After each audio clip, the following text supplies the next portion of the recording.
Hello, everybody. If it's Wednesday, it's Warhammer, and that means it's time for possibly a very early episode of Warhammer Weekly. We're very early in the day today because I am in the UK. Sadly, it's just for a brief trip. I don't get to go visit Mecca or anything.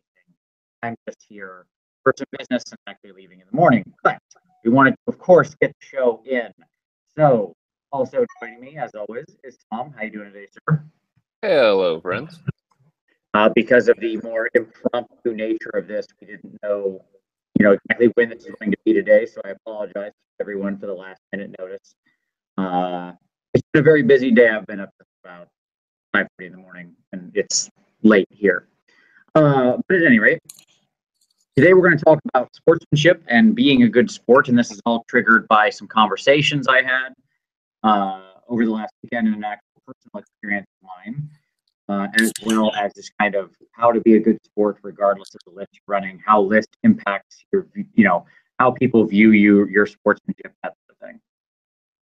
So we're going to discuss that. But first, of course, it's just Tom and I today. So Tom, let's talk about some news, buddy. What do we got?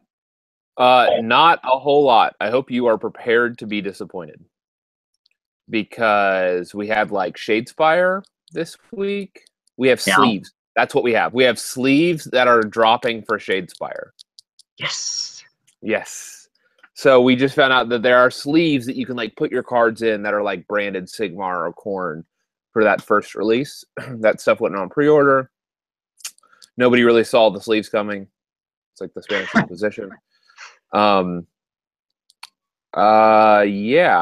Do you want to share the rumor engine picture? Yeah, that's what I was going to pull up next. Hold on.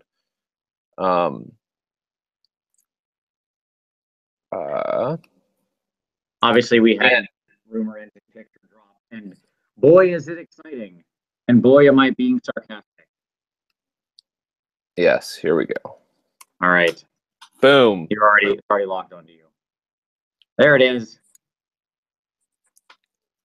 It's a candle. So it's a monkey face holding a candle. There, you see a monkey face in there? Where do you see a monkey face? I think like the nose. I think that's. Yeah, I don't think that's a face. In the brow, in his little hands. No, I think that's that thing where like people saw a face in Mars. Like I think that's just there's a name for that. The humans' natural tendency to see faces and things. I don't remember. So you don't think that's a monkey? No, I don't think that's a face. No. Okay, well then I got a tracking number. Sorry. What are you doing, Tom? You're bad at this. I am. Yeah, I don't know. I got nothing. I don't know what it is. I'll tell you some. So here are some fun non-theories. Okay. Okay. So like death, maybe. Well, no, I'm going to start with the joke answers first. Okay. So it's a candle. So obviously it's a kobold reference. So we're getting our full kobold army for the first time ever in Warhammer. I'm excited about that because, as we all know, candle. So there's joke answer number one. Your audio is like acting weird, and I don't know why. Mine is? Yeah. Okay. So just letting you know. Gotcha. Well, if it continues, I am on the best internet right now. Please tell me if I get copied. What do you think it is? I can't know. Like I think it's a candle. Like it's something death related, night haunting. Maybe I don't know. This is one of those that I'm just like, nope, I got nothing. And Vince is gone. So no, I'm still here. Oh, are you? That way, hopefully it would. Okay, got it. That was all. I'm here. Okay. Yeah, I'm not sure what we're looking at, honestly. It's odd. It's kind of like old timey wimey. Didn't we have like a scribe at one point in time? Yes, we did have like a scribe feather, which makes me think that it could easily be related to that same person, right? Yeah. Yeah, I mean, the person holding the scribe feather and writing needs to have a candle in their other hand or on them. Every time you talk, Vince, you trail off. Just a heads up, your audio. So if you can keep your statements shorter, sorry. If you can keep your statements shorter, like, oh my gosh, if you can keep your statement shorter, people might be able to like hear you better. Because the audio is fading in and out. Okay. I'll keep it. Yeah, so don't talk is what I'm telling you. Great. Yep. Okay. It's one of those shows, folks. What else? What else is new? There's like a rumor from some store shopkeeper stuff that there's repacks are being done because GW did well last year, so they're doing like a wider than normal or broader than normal like repack like setup. So apparently that's happening. Are we talking about like the same boxes being repacked as before? Like no, like all of our old square-based stuff, a lot of it is getting like repacks. Like more so than was previously, or like so things are getting quote unquote updated. Oh, okay. Now, so I mean, there's still a lot of boxes floating around that are the older kits, right? And what they're suggesting maybe is, I guess what I'm hearing is that more boxes than normal may be getting repacked. Again, that was from like a local store person, like a store owner. So I don't know to what degree we can actually value that rumor. But other than that, like there's just really not a lot out there right now. Well, it's a quiet time, certainly right now. I mean, I'd like to say it's calm before the storm, but I don't know that that's the case. I don't know that there's a storm coming anytime soon. That is to say, not the new year necessarily. Yeah, I mean, I think that I don't think we're going to see anything before Christmas, honestly. Like, I think that we'll be lucky to see something. Well, I mean, I think January is probably the most realistic time frame. Yeah, I mean, you've got the other Shadespire boxes coming here in, a week and a half, right? Yep. And I'm sure you're going to see then shortly after that, the other two Shadespire kits, right? Because we know Fireslayer and Skaven are coming. Yep. I'm excited about that. And then there'll be apparently sleeves for those. I guess that's the thing now. Absolutely. I wonder if we'll get special dice at some point that are because like the dice have symbols on them, right? Yeah. You could get like special versions of those symbols for the particular armies. That makes sense? We are all into accessorizing now, apparently. That's the thing. Sure. We did get confirmation, by the way, that the Warband receiving War Scrolls, that did happen this last week. Good. That was on one of the community pages. So I mean, I didn't ever really believe that it had not been the plan. Right? Like it had always been the plan. Sure. And again, we had heard some rumors, and when we had asked specifically about it, they were less than forthcoming. So, yeah, I don't know. I feel like that was a situation where the community read too much into it. Sure. You know what I mean? Yep. I will say another thing that did happen, I guess, this last week is we had a community article drop that had like confirmation of how the Chaos allegiances work and the allies work. So Rotbringer and Nurgle. Yeah, it was a big deal. As well as adding the monsters. Again, quick communication. Yes, and adding Monsters of Chaos. There's still one gaping hole, which is the Demon Prince. Prince is in Slaves of Darkness, but he doesn't have the Slaves of Darkness keyword. And so I don't know how like he gets allied in if you have allies of Slaves of Darkness, or, like because everything is operating on keywords. Like if you read the rules, it says they have the keyword. He doesn't have any of the keywords, so technically he can't even be included in without breaking allegiance. Yeah, like it's the same reason why Monsters of Chaos needed their own keyword. Right. And so the Demon Prince still does not have a keyword, which creates these weird situations at various GTs where people are trying to resolve that. I had some TOs reach out to me about like how does this work, and I was like, I don't know. So that only comes up with Slaves of Darkness. Yes, yeah. Like it's not everything. Like then in the Chaos Gods ones, again, it was the same type of thing. Like it was exclusive to the Chaos Gods, where we were in this weird corner case with like allegiances and their actual allegiance being broader than their actual list because keywords and stuff like that. And there's a similar kind of hiccup then with much like the Monsters of Chaos within that subfaction. There's a hiccup with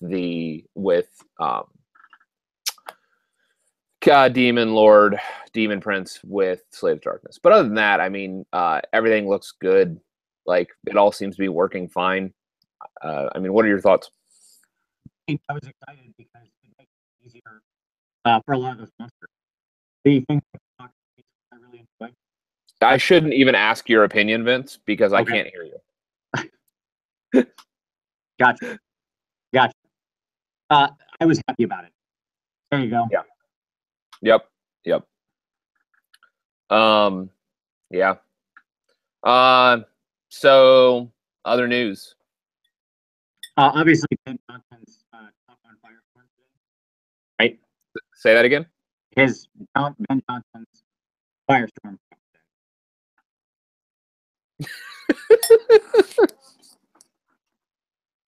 Okay. The Firestorm day. Oh yeah.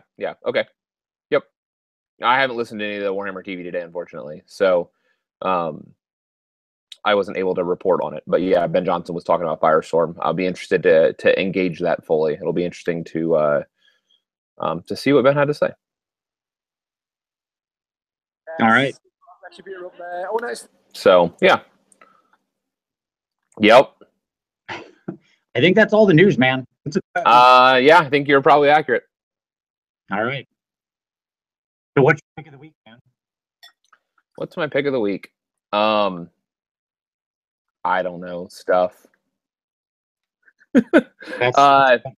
Yeah, I know that's real. That's real helpful. You know, what have I been watching this week?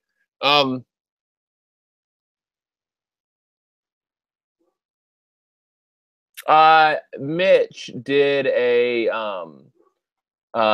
I particularly enjoyed, let me say this. You did an unlocking with Mitch on Skaven, particularly Clan Skyer. And that is worth watching for those that have not discovered Mitch's kind of renewed unlocking series. He just did one with Kenny as well on Fire Slayers. And that's also a very worthwhile one to watch. I don't know. I've really been enjoying the series just in general. So let me just say that. Like I said, Kenny just did one. You just have done a couple. You've done one on Slanesh, one on Skyer. I hear that he might be doing Kharadron Overlord soon. We'll see. Can you still hear me? Is that better? Am I coming? Yeah, actually, that's a lot better. All right. There we go. Hopefully that's better. Sorry, I changed my audio setup. Hopefully I'm coming through clearly now. Again, I apologize, everyone. That's solid? Am I not feeling off now? Good. Thumbs up. Okay. The camera's going to be on you like the whole time, Tom. I put a lock on you. Oh. Tom eats macaroni. No, that's awkward. Sorry about that, folks. We can look at my little bouncing bubble face. Again, I don't want to strain the internet here. No, that's fair. That's fair. So I guess I'm not going to be eating a whole lot. Man, this is like the worst show we will do probably all year. And that includes the Adepticon episode, folks. Sorry. That's not true. The Adepticon episode was far worse. Far worse. So. Okay. Absolutely. No question. Okay. Awesome. What else? Look, as long as my audio is coming through, it's fine. It is. It is. All right. So tell me, so what's your pick of the week? So my pick of the week is about Anthony. He had a recent talk about starting a Firestorm campaign at his group, and specifically what he talks about in there. So this is the Sustainable Center, and he's being the Sustainable Center. And the reason that I want to point everybody toward it is not just because I'm not sure everybody has realized he's actually being the Sustainable Center, but also that he talks about playing games at 1,000 points so that he can get 2 games in a night. Yep. And this is something that I think is pretty good. Like, I play at either 1,000 or 1,500 points, okay, in my normal games. And I actually love it. Yep. It's something I would encourage more people to try. I know we just tend to like, well, it's 2,000 and that's tournament standards. That's difficult. I would encourage more people to try the 1,000-point level or even 1,500 points. It's interesting. Different set of restrictions. I agree. So translate. Yeah. Hold on. Because most people are hearing you mumble. Your audio just switched and went out or whatever. Okay. So to translate, Vince is excited about, so Anthony from the Sustainable Center is back to being the Sustainable Center. So I know what Vince is talking about, so now I can actually translate for him. He's back to being the Sustainable Center, and Ant, in this video, I saw this video, it was an excellent video, where Ant talks about how they are shifting, because they're running a Firestorm campaign, they're shifting to like 1,000-point games or 1,500-point games, because they're able to get 2 to 3 games in a night as part of their game nights. Yeah. So one of the advantages then is just talking about the value of playing non-2,000-point games, the value of playing 1,000 to 1,500 point games as more of the regular and the standard. And yeah, Ant offers an excellent chat, Vince. I would agree, and it's worth people considering. Yeah, I mean, in my personal feeling, I'm playing with my audio here to hold it stable so that hopefully it doesn't keep shifting. Hopefully you can hear me clearly now. Oh, it's coming in and out, but sure. Okay. Well, this is the way it is. Yep. What I would say is that the advantages aren't simply that you can get those couple games in. It also requires much less sort of troops on the table. You know, a unit of 20 can do a lot more. Stuff like that. It just you need to paint smaller units to get going, to get playing. It can be a lot more fun way to do it with a lot less sort of upfront commitment. And you can always build to the 2,000 later, right? Yep. So anyway, that's my personal pick. I like that. I'll link it down below. That was excellent, Ben. You broke that up just enough to not cut out completely. Yay! And apparently, I'm just in darkness today, so let me adjust over here. So if people have to stare at me, I apologize. Well, I turned it off, so now people can see bounce bubble me every so often. Oh, good. So they don't have to stare at me slurping noodles. Fantastic. So, what are you working on, Tom? I know what you're working on. You should share with everyone what you're working on.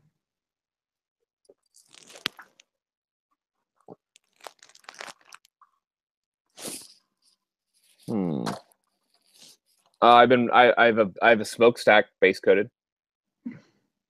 Does that count? Well done. I mean, it counts. I have a tower base coated. There you go. Yep. Yes, obviously you're working on our display board for Holy Havoc. Yes, I am indeed. And more obviously than just that, let's see. And then here's the rest of it as it currently stands. So we're making progress. Slowly but surely. It's a big old board, Tom. Big old board. It's the only way I make them. So anyways, yeah, so that's what I've been working on. Lots of detail painting. I'm hoping to have everything base coated here maybe this next weekend. Yeah, base coated. My goal is everything base coated, like all the detail base coated, washed, and then I'm hoping to highlight up all the energy stuff that's glowing throughout the entire board as well. So I don't know if I'll get to that or not, but I'm gonna give it a try. Yeah, that's what I'm working on. I myself, if you're assuming you can still hear me, okay? Yeah, excellent. Okay, I myself, I've obviously finished up my Mega Boss, my Warlord for the Holy Havoc event, which I was very excited about. That finishes out my normal list. And now I primed up some piggies. I've been on the road all week. I haven't had much chance to work on anything, obviously. But this weekend, I'm excited to get into another 3 pigs. You know, on the pigs, originally, when I had seen those Gore Grunta spoiled, I really didn't like them. Okay? I really thought they were not good figs.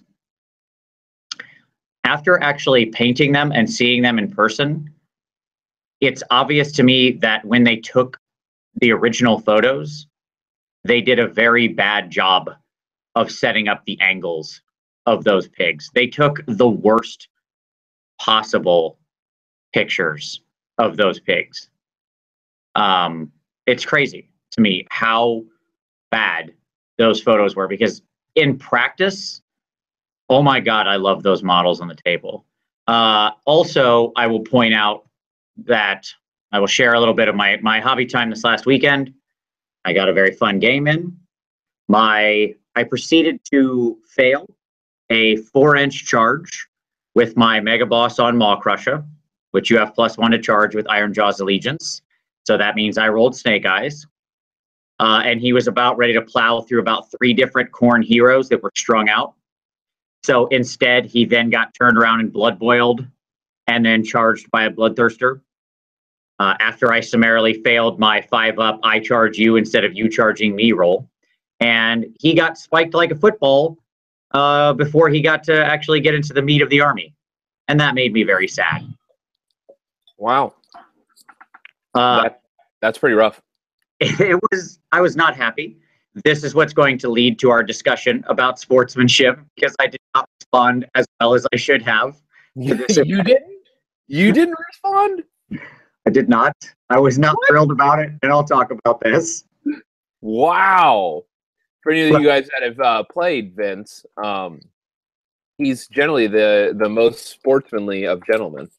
Well, and I'm fairly dispassionate about my stuff too, right? Like, the job of things on the table is to die. I don't care. I don't have a lot of emotion about my figs, but I did about this, and I reacted very poorly to the series of events, and hence what made me want to talk about sports this week.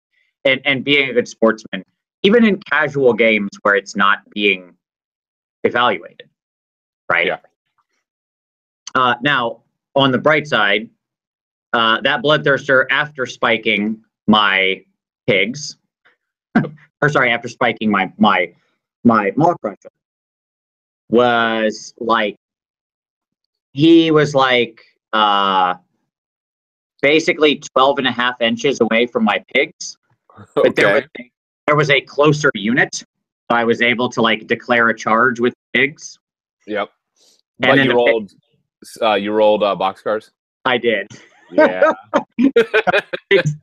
Plowed into that Bloodthirster and did like 11 wounds and took 0 in response from the Bloodthirster. And I was like, big power. Oh, your stock is rising, number 2. Like, it was really an amazing turnaround. So, go pigs. Big power. That's what I'll say. Nice. Yeah. So, anyway. Overall, I'm excited to get more of those. I still got another 9 pigs after this, so I'll have 9, and I've got 9 more coming. I got 18 total. You have 18 pigs. I do. You can run 3 units of 6. Correct. I mean, I don't think I ever would, but I could. And the best part about that is that's not a lot of points. It's really not. I think I'd actually like to do. That's like 820 or something, right? 840 maybe. It's like 280. It's 280 per unit. Yeah. 280 per 6. Correct. Yeah, I need to run 3 of them to do 8. Mm-hmm. I think I'd actually do 933. I like 933. I like one ridiculous unit. It's actually it's like a giant bar pit to sit on thing and be very hard to move. And I like packs of 3 to run around and just like be chaff, basically. They're very heavy chaff. That just run in and get in the way of things. So I like, but anyway, and that would be how I'd ideally like to be running them. Probably with a Gore Fist. So that way you can move all 15 right away. Eventually. I mean, that Gore Fist ain't cheap. 220 points. Well, that's why I got to maximize with 18 pigs. Boom. Sure. There's like other things on the list. Sure. But at any rate, yeah. So that's my hobby time, both what I did last weekend and what's coming. So I thought we would talk, and as I said, I wasn't happy with myself. Don't get me wrong. I'll share the whole story, but I want to hear about Vince being pissy. yeah, I was a little pissy. That's exactly the correct way to say it. Because like I failed that part. So anyway, let's talk about sports. Let's just get right into the segment. Because we don't have a lot of time. This will be a very short episode, as I said at the beginning. Yep. But I failed that charge by rolling a snake eyes. And I had it perfectly set up to just like plow through 2 heroes, and hit a unit, likely destroy it. Maybe all on the same charge. Right? Yep. They were wounded heroes. So, and my guy was unwounded, so I had, 8 dice rolling for mortal wound. Average 4, I would have killed both of the wounded heroes. Got into the unit, probably could have killed them. Yeah. And all that had happened in my head. Because again, this was a 4-inch charge. Yeah, so you're like, oh, I got this. Yeah. And moreover, this is my first time taking out my painted, beautiful Maw Crusher conversion. It was my first time putting him on the table. So I was more heavily invested in this model than I might be other things. Wait a minute. But the first time you take something out, it underperforms. I mean, that's true. You're not wrong. That's a pretty classic story. Yeah. But, when that happened, and then I'm standing in the middle of a bunch of slaughter priests that I didn't kill, who are going to turn around and blood boil me, and a bloodthirster that's going to charge me and just kill me, And it was like, I just was like, no, he's dead. It's fine. He's dead. I don't care. Whatever. It's fine. He's dead. That was the way I acted. And that's pretty happy. Now, that's amazing. I've never seen you act that way. Sure. Well, that's why it stuck with me. And let me just say, I did reach out to my friend who was sitting there playing me. Tell me it was Broker. Please tell me it was not. Okay. It was a different friend. It was Ryan. Just for your right. Well, that makes me happy as well. No, so it was. I reached out to him afterward and apologized, and he said that it was no big deal. He didn't actually even think that I had been a bad sport, but I felt like I had, and I felt like I had diminished his enjoyment of it. You know what I mean? And that's the key is I want all of my players to have a good time at my table. Yeah. And we ended up winning that game too. You know what I mean? So like. What do I have to complain about? Why am I in a bad mood? Who cares? Yeah. You got the we got the W. Many other and the dice were bad to everybody at certain point, of course, because that's what dice do, right? Yeah. So I felt like I had been just negative for no reason. Sure. And I don't like that when I see that myself, and I don't think I've ever done that at a tournament. I mean, other than you, when I'm playing you and you're playing one of your terrible armies, and I'm just like, whatever, man, I don't care. It's fine. That's purposeful with you. I'm making a willing choice. Yeah, that is a design decision. Right. I would never take it. That's just because of the relationship you and I have on the table. Correct. So, it occurred to me that those are the times when it's really tough to be a good sportsman. Would you get teeth kicked in? Or not in teeth kicked in, but probably rather the numbers turn against you? Yeah, I would say when I'm losing and losing badly, I don't find it hard to be a good sportsman, to be honest. Yeah. Because at that point, it's met my expectations, right? I thought I was going to lose. I am losing. I will continue to lose. I can be happy about it and say, fine, it's whatever, right? Yep. It's, I think, the hardest to be a good sportsman when your expectations suddenly like wildly deviate, right, from reality. And that's what happened here. Like I went from being like, oh, I'm gonna crush this whole army with my beautiful new fig. I just spent so many hours painting and I'm so excited. And I constructed this whole imaginary scenario in my mind. Yep. Right. And when it didn't happen, and by the way, this is totally rude for me to do, because let me also say, in this same turn, I had killed his general already. Okay. So Like, you were it was like destruction porn fantasizing. You're just like, oh, I'm gonna get him. So not yes, only did I already get him, I'm gonna really get him. correct. Like I had already shot his general down with my allied Duckas, right? Sure. By the Yeah. way, I hit, he had a decent save still. He was on like a 2-up, re-rolling ones. Yeah. I got the wound through, and then he had 3 wounds left. And I rolled the 3 on the Ducka and killed him.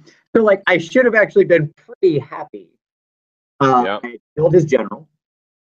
I had achieved a bunch of points for the scenario. It was all about like killing. It was a multiplayer scenario that has a sort of kill the warlord type of victory point structure to it. Everything was going right. It just failed this, really, in the end, what was a fairly inconsequential charge. Right? It didn't actually have anything to do with the scenario outcome. I was just like, it really in the destruction mindset of like, I'm gonna get stumpy, and then I didn't. So it made me think about like, how do I combat that? And I think that that's tough, because when you're in that moment, right, when you're sort of there and living it and experiencing it, it can be hard to step back and change your mindset. Yep. Because now, go ahead. Do you find that experience at the end of a game as well? Because in general, like, I've had some games where I'm like, oh, I got this, and then it turns against me at the last moment. And in general, like, I'm not sour about that. Yeah, I would agree. It's I've never had that experience right at the end of the game. Like, a good example was like my game 4 from NashCon last year, which was just an unbelievable heartbreaker, because I was playing for the major and everything would have had to go right for my opponent for him to take it away from me. And it did. I knew that was going into it. But I wasn't angry at that dude. Like, we were high-fiving at the end because it was amazing. He got everything he wanted. And I had the expectation that it could happen, right? I knew. Yeah, it's funny that you say that. My game 4 at NashCon was actually what I was thinking about when I said that. Because I played Matt Swinney in the final round, or like in round 4, who Matt ended up taking, best overall. And, mid-game, I had him in the bag. Does that make sense? Like, I was like, I have this. Like, there's no, I'm good. But some weird things ended up happening, and a weird set of events that ended up being like Marauders swinging on Liberators is what the game was decided by. Literally, Marauders swinging on Liberators. And like, it was just like like a bunch of dice rolls that all could have went right for me, but none of them did. When suddenly, like, statistically, one of these things were going to happen and I'll be fine. Well, none of them happened, and I ended up losing. But like, I had that game in the bag. But I didn't bother me losing to Matt there, because it was just such a good game. So yeah, I don't know, but I agree with you. Like, when that stuff takes a turn for the worse early on, like it's really shitty. I think about my first game at Adepticon last year, and my first game at Adepticon, we set up the table, we set up our armies, and we were getting ready to take the first turn, and they came over to the PA, and they're like, oh, by the way, I'll force mystical terrain. And my Chaos Warriors were like butted up against this. And I'm facing like one of my worst matchups, which was like a double Cunning Ruck. Just a nasty destruction army. And I'm like, oh, I'll be fine. I go to take the turn, and then like the Chaos Warriors botch the mystical roll. And so they stare dumbfounded at getting double turned by a Cunning Ruck on the top of, or the bottom of 1, basically. Bottom 1, top of 2. And it's like, man, did that sour my mood for the rest of that game. So Yeah, and that raised the question with me of like, how do you deal with that? How do you switch gears? Yeah. You know what I mean? Like, how do you actually change your mindset and stay a good person? Because I don't think any of us can be such good players. We never have those low points or that bad emotion. Like it can happen to anyone, right? Sure. And this is what made me think about it because again, I pride myself on being a friendly person who never takes us too seriously. It's a game, it's there for fun. You're gonna kill my stuff, I'm gonna kill your stuff. We're all gonna have a good time, right? Yep. Yep. But then I saw this happen to myself, and I'm not gonna say I'm above it or anything like that. Not at all. And I just mean like I saw that happen myself. I was like, huh, I'm not really sure how to get out of that, how to change that gear, right? And I think what I want to try, again, this is all, I welcome comments on this, by the way, if people have had similar experiences. I would love to see comments down below in the video of your own experience with this and how you maybe changed gears or got back to a positive place or whatever. But for me, I thought, maybe the answer is walk away from the table, right? Just walk away. And like, you're not saying quit, but just give yourself some space. Correct. Yeah, not quit. No. Sorry, I should clarify. No, just walk away and then kind of change mindset, go look at your phone or something. Just like try to get out of being deep into the game for a minute. Yeah. And kind of. Yeah, that wouldn't work for me. Like, it's a good idea. For me, that wouldn't work. How do you think so, yeah, I don't know. Dez in the comments had a great idea, which is to put yourself in your opponent's shoes. It's like to consider the game from their perspective. And so instead of like physically stepping away from the table, actually appreciate like what it may feel like for them to have this turn of events. Do you think you could walk over to their side of the table and do that? What if you did both? Maybe. Yeah. I think it's possible. I asked that just because like the table often looks very different from your side than it does from their side. That's good insight. And I wonder if you like in doing what Des is saying, you don't literally be like, as they're moving, don't interrupt the flow. Yeah. Or doing whatever. You just kind of say, do you mind if I walk around to your side real quick? You walk over there and you kind of look at what they're staring down. Yeah. Right. Because maybe that'll help you, I don't know, put yourself in those shoes better. Get some context for sure. Yeah, exactly. Right.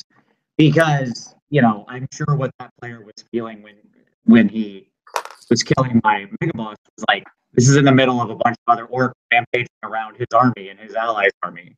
Right? Yeah. But that wasn't my thought at the time. And I was singularly focused on this one piece. Whereas my opponent is looking at my whole army. Yep. Right. So I wonder if that's not a way to aid that kind of perception change. Yeah, that's a good idea. Tom, as someone who plays horrible, awful armies. Yep.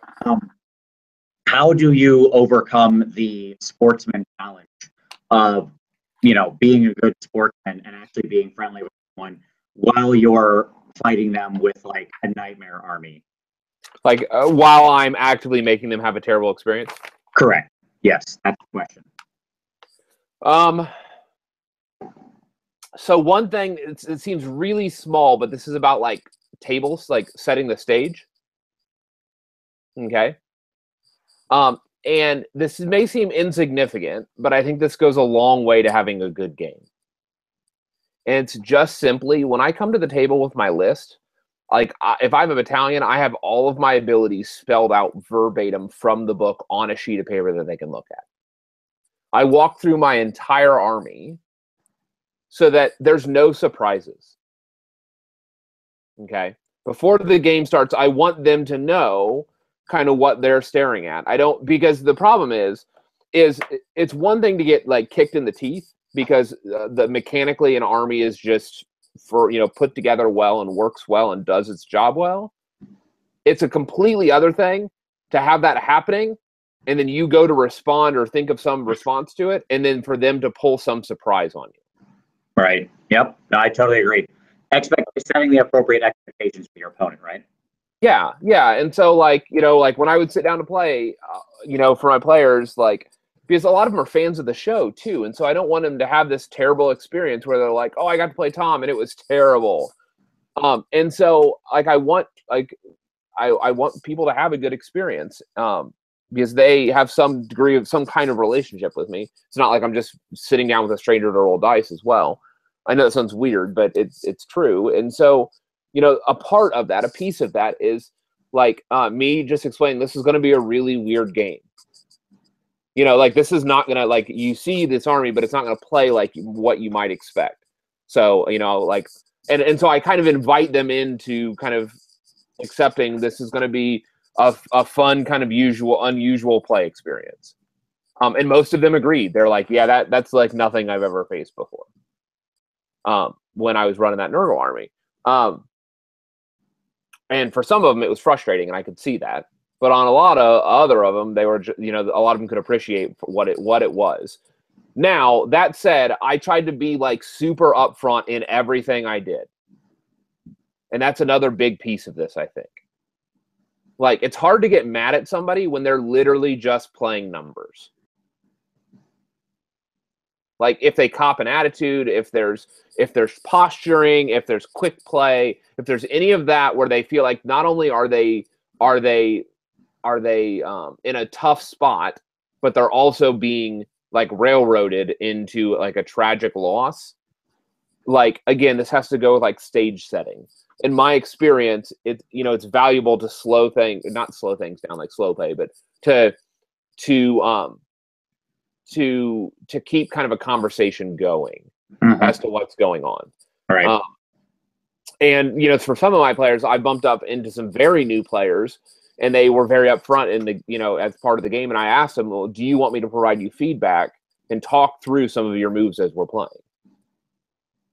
And I would do that, and I would give them a very frank assessment of, if you do this, this is what's likely to happen, even to the detriment of myself. So they see that I'm on their side in that sense. Like, sure. I want to win the game, but I'm going to let the armies and the tactics win the game, and I want to help them see some of those things. And so some of my tournament games have ironically ended up turning into almost tutorials. As we're playing, and I'm showing folks how, you know, like, you can do that, but if you do that, you need to think about this, this, and this, because that's what's going to happen. Yeah, I think you have to be careful with that. But and I was invited to do that. Does that make sense? I say, like, do you want feedback? And they were like, oh yes, please give me as much as you want, as you can. Yeah. When they do that, I'm happy to offer it, but I don't offer it unless they ask for it. I don't want to come off as condescending or anything else like that. But I want to, if people want feedback and want help, like, I am more than willing to help point things out. Yeah, totally down with that. No, I agree. You gotta, yes, doing it when invited is friendly. Doing it when not is condescending. Right, like, and there's a very clear line there. Yep. So it is that sort of thing. Let me ask about old-fashioned sportsmanship bribes. So last year, when you and I were at Holy Havoc, this tournament we're going to in a couple weeks. Yep. We brought a bunch of alcohol for our opponents. Themed shots around the Chaos Gods. So, two questions. One, clearly we're okay with that. Apparently we're not morally above that, so that's fine. Well, I don't see that as bribing, honestly. Okay, and does that make sense? And the reason why I say that is because, like, I don't know that anything was swayed by the presence of alcohol. I don't think so either. And it was all in good fun, of course. Right. And by the way, you offered it to people not just when they were playing. It's like any someone asked about the army. So that's fine. I just think it is a classic move of, let me buy you a beer. That sort of move, right? Yeah. And I think that's friendly. It's one of those things that I feel bad about, not because I don't think so. I'm always like, you know, I have nothing to offer you. But I can't, like, there is a time-honored tradition of splitting a beer with people, right? Like, that's the thing. I can't do that. The other thing I would say is, what are we bringing this year? what dwarf and orc themed, ale or something are we gonna have for everybody this year, Tom? It's a great question. I haven't planned anything. I've been so consumed with working on this project that I haven't actually like thought through it. But I do know that they do make like orc and dwarf like themed beers, like the actual beers. And so I thought about maybe picking up some of those for folks. But I don't know if they're good. Like I'd be hesitant to do that. I think it might be more appropriate just to bring good beer and offer that to folks. So that's what I'm more. Say what? It's a very dwarfy. Yeah, it is. Yeah, that's what I thought though. Share an ale with folks. Sure. Absolutely. We need to wrap it up. But any final thoughts as far as sports go that you want to share with people? I think that sportsmanship scores, as long as they are actually assessing sportsmanship, I think they're legitimate. I think using sportsmanship scores to discipline people for bringing hard lists is silly and inappropriate. Sure. It's a tournament, and that's what you're there for, is to compete. And so like people bringing a list that you didn't think of, or you're bitter about, that's silliness. That's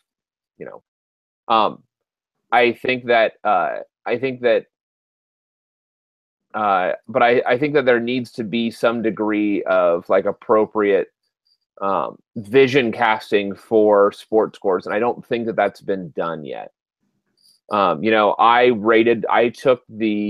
Adepticon I felt bad last year because Adepticon was my first like super big, like over 100 person GT.